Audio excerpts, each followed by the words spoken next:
Hello, and welcome to another video. Today we are going to be doing a coffee break video. 5 things you should know maximizing your employee benefit. So a lot of you made your employee benefit choices in November of last year, and now you're trying to figure out what you elected because it's right in the middle of the holidays for most people, and they're just kind of say, okay, what I did last time. And so let's take a deeper dive into what your benefits look like, what you should be paying attention to. Now, obviously, I'm going to be speaking in generalities. This is not about your personal benefit plan. If you do want to talk about that and have somebody review it, I'm happy to do that, but you need to reach out to me. There will be our contact information in the description box, and you can do that. Also, at the end of the video, we'll have a QR code or a way to contact us to set up a time to discuss that. Okay, perfect. Now, what is coffee break? A lot of you have been here before, so this will be boring for you, but I'll go through it quickly, I promise.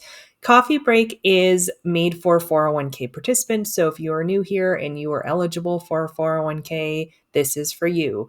It is quick peeks at strategies to look at your financial future. We know you don't get a lot of people coming to talk to you about this, so we want to be that resource for you. Very short, 15 minutes, supposed to be able to get your cup of coffee and to sit down and take a little coffee break and learn something that might be able to help you. And today we're just going to cover the highlights. Like I said, if you want something that's more to your actual benefits or your actual situation, feel free to contact us. Again, at the end of the video, there'll be more contact information, or in the description of the video below, you'll see contact information there as well. Okay, I keep saying we. Who is we? I am Lisa Sakai. I've been doing this for 14 years, and I work a lot with female professionals and their families, but professionals in general who often have benefits, have questions on how all this works together with their outside planning. Are they in track for retirement? They do that little thing on their 401k website and aren't really sure how accurate that is, that kind of stuff. So I work with people like that. And then Chris has been doing this longer than I have, about 24, 25 years. And he works with employers. So he helps a lot of business owners put these kind of benefits in place. So he's a great one to have on hand to talk about, all the different nuances of the different benefits that are out there. Okay, perfect. Let's get into it, shall we? So the first benefit plan that people have questions on are retirement plans. Now, people are going to say, well, that's 401ks. We're going to focus mainly on 401ks and 403bs, but there are other retirement plans out there, such as SEPs, simple IRAs, different things like that. If you have questions on that or you have that available at work, rather than this, feel free again to reach out, and I'm happy to give some information. Also, I'll pin in there, I'll make a note to pin in there an old video we did about simple IRAs. Some of the information is a little outdated, but it still gives you an idea of how a simple IRA works. So I'll make sure I put that in there. Awesome. So you've got your 401k, 403b. For 2025, we did talk about this in a recent video. It's changed so you can actually put in more money. Your contributions can be $23,500. If you are over the age of 50, or this is new, 59 to, or basically if you're between 50 and 59 or 64 and older, you have catch up. And that's 7,500 that you can put in. And there's a reason that there's that gap between 59 and 64, because between 60 to 63, you can actually put in more money. It's 11,500. That's a new rule. I believe this is the very first year that has come out. So I know that that's confusing. So just, you can always Google it, or like I said, reach out. I'm happy to relay that again in information. You want to not just take a look at how much you're contributing, where it's going, right? Where is it being allocated to? What's the funder in? All of that stuff. Look at the risk, all of those wonderful things that you need to be doing on a regular basis. But you also want to look at, is it Roth or is it traditional? And a lot of people don't realize this, but you can put some into the Roth and into the traditional buckets. So you want to be careful of what you're doing. If you're moving completely away from the traditional and into the Roth, you could end up pushing yourself into the next tax level. You can do that, of course, but that, you want to make sure that you are aware that that's what's going on before you make that decision. So I would say talk to your tax professional or do the research on your own if you do it on your own. But oftentimes a lot of people like the combination of being able to put some into the Roth and some into the traditional. Looking at employer matches, making sure that you are getting your full benefit. So a lot of times employer matches have like a 3% match or a 4% match, something like that. So make sure that you're going up to the number that you should be in order to get that full match, if that's important to you. People say that that's leaving money on the table. For some people, 401k doesn't make sense to contribute to. So it's all dependent on your situation. And then, like I said, review your investments, and vesting schedules can play a big role if you're changing jobs. I know that, right now we're going to have a lot of shifts in different jobs, people moving to different things because of different economic things that are going on, AI, all that stuff. So make sure you understand the vesting schedule on things. Make sure you understand how much you're going to be able to take with you to a new job if you do leave, how much money you're leaving on the table. That all should go into consideration when you're changing jobs as well, because you might be losing money, and that's okay, but you need to be aware of that. Okay, so the next one, if you're wondering what I'm looking at, those are my notes over there.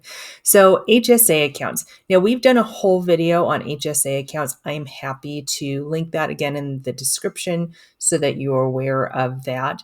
And so it goes much more in detail than this is, but this is a little bit more updated because the numbers are updated for 2025 rather than 2024 when I did that video. So these are different than FSA accounts. F is in Frank. FSA accounts. The money does not have to go out of the account every year. There's still confusion on that. People get them mixed up. They say they don't want to do the HSA because they have to use the money by the end of the year. That is not the HSA or health savings account plan. That is the FSA accounts. Contribution limits for 2025 are $4,300 for an individual and $8,550 for families. So nice way to have some deduction, coupled with a high deductible plan typically. So if you don't want to have a high deductible plan, this is not going to work for you. And they are tax advantaged, meaning that when you take out the money for health related things, and you need to see what is covered, what counts as an eligible distribution, that means that it will come out tax free, and you got some savings on putting that in there, in the growth in the account if there is growth in the account. So there's some nice perks to this. It can be invested in the markets. If you have that type of investment, you want to look into that and see how it's invested, make sure it's for your risk tolerance. I get a lot of questions. Do I want to invest this? It depends on your risk, right? If you are very risk conscious, that's the word, conscious, then you might not want to, but it will help it grow over time. And, the HSA has lots of great benefits for future, for, when you're Medicare age, things like that. We go through that in the other video though. Okay, stock employee or employee stock purchase plans, or ESPPS. A lot of people have these. A lot of people are very confused by them. This is one of those situations that these are very particular to your company. So this is definitely an overview, and happy to review anything that you have on your current plan if you want that. So basically what it is they take out a set amount from your paycheck. It's a payroll deduction, and then basically you get to purchase shares of the company stock at a discount. So let's say a company stock's at 50, you get to purchase it for $45. Again, just making up some numbers. Contributions are typically after tax dollars, meaning that it's taken out of your payroll after taxes are taken. It's not tax deferred money that you're using for this, typically. Benefit is you participate in the growth of the company. If you're doing good work and the company is doing well, why shouldn't you get a benefit from that? A con is that it's not diversified.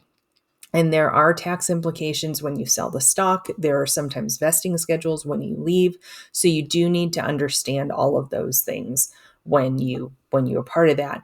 That is an issue because, people will have worked for huge companies, are doing really, really well, leave, and then their stock goes through the roof. And now 20% of their overall allocation is in that stock. And we're trying to figure out how to diversify it. And it can cause some tax implications. So you do want to be careful of things like that when you're doing this. Also, tax implications when you retire and use the money. Maybe the company's done really well. You don't necessarily have to worry about the stock tanking, although it can. We've seen big movers in some individual stocks lately, downward ways. But essentially, you just want to make sure you understand how taxes work on the distribution when you take it out, which is typically capital gains tax on the growth. All right. So insurance. Insurance is one of those areas that people don't really understand what type of insurance they have. They understand it's life or it's disability, but they don't really understand the dynamics of it. They just see, the death benefit amount and they say that will cover my family. That's fine. But typically, you have health, life, and disability. Do you understand your coverages? I don't deal with health very often, so I'm not going to go into that part. I'm happy to look at anything and try to help in that respect, but that's not an area of expertise for me. I don't represent any companies with that or anything like that. I don't represent any companies really, but I don't have background in selling that type of insurance, so that's not an area I'm going to talk a lot about. But disability, people don't seem to realize that it typically only covers about 60% of your income because it is an after-tax benefit, and they consider 40% of that's going to be tax of some kind, which that might not be true for you. You might be in a lower tax bracket than that, so you do need to know that. Also, they sometimes have time limits or terms of coverage. They have own occupation or any occupation, which is very different. If you're an attorney, own occupation means you can't do attorney work versus any occupation, which means if you're an attorney, but you can go work at Walmart and greet, they will say that you are not eligible for coverage. So it makes a big difference. And then a lot of times with the life insurance side, sometimes your coverage is supplemented by AD&D, which is accidental death and dismemberment, that is very different than your typical life insurance policy. Whereas if you get sick, it doesn't matter how you pass away, that benefit goes to your family. If it's accidental death and dismemberment, there are certain circumstances that have to have happened in order for it to pay out. So you want to make sure you understand what kind of coverage you have. And you need to check and make sure it's the coverage you want and it's got the death benefit that's actually going to cover what you want it to cover. Do you want the house paid off? Do you want, those kind of things need to be considered rather than just signing up for 2 times salary and saying you're good. Okay. Last but not least are other benefits that are available. Now, benefits is really interesting because it's gotten to be kind of a creative space. I don't know all of the different benefits, but I'm always surprised at some new ones that I hear from clients and stuff that come to me. So there are different types of benefits that might be available to you that you don't even realize are available, like tuition assistance, student loan help payment plans, animal insurance, gym memberships, mental health programs, law assistance through a subscription plan, discount on planned services or products. Maybe you get a discount at Nike or something and you don't even realize that that's there. And financial planning services. A lot of times it's not talked about, but I tell our employers that we work with, if your employees want a financial plan, we will provide that to them for free. Now, not every advisor offers that, but some of them do. So you do want to take advantage of that if you have that available. If not, feel free to reach out to us and we're happy to do that. But a lot of people don't realize that that's available. Also, typically there is a financial advisor attached to the plan. So you can call them and ask about the investments, ask about how much you should put, that kind of stuff. They're there for you. If there is a financial advisor in the plan, I would say probably, I don't know, 50% of the plans I look at have advisors and 50% don't. That's just from my experience. But, some of these plans are really interesting. And so you don't want to leave things on the table. Ask HR, see a full list of benefits and make sure you're taking advantage of what you can. Okay, we're a little over. Sorry about that. I obviously can get into this, but obviously you want to review your current elections and make adjustments off of life changes. Revisit your benefits periodically throughout the year. You will hear me say that all the time. And take action. Don't just add it to your to-do list and then not do it. Make sure you're looking at things. Because you could be missing out on some really great stuff. Maybe, pet insurance would be super helpful to have for you. So if you have questions, if you need anything, please feel free to schedule a call. You can use the QR code or reach out to us in any of these ways. LinkedIn, I'm on pretty regularly, so you can always send me a message or something there. So I hope this helped. Hopefully you've gotten 2025 off to a good start. You understand your benefits, and now you can focus on some other things when it comes to your financial health. So until next time, keep fighting the good fight, and I will see you on the next video. Bye-bye.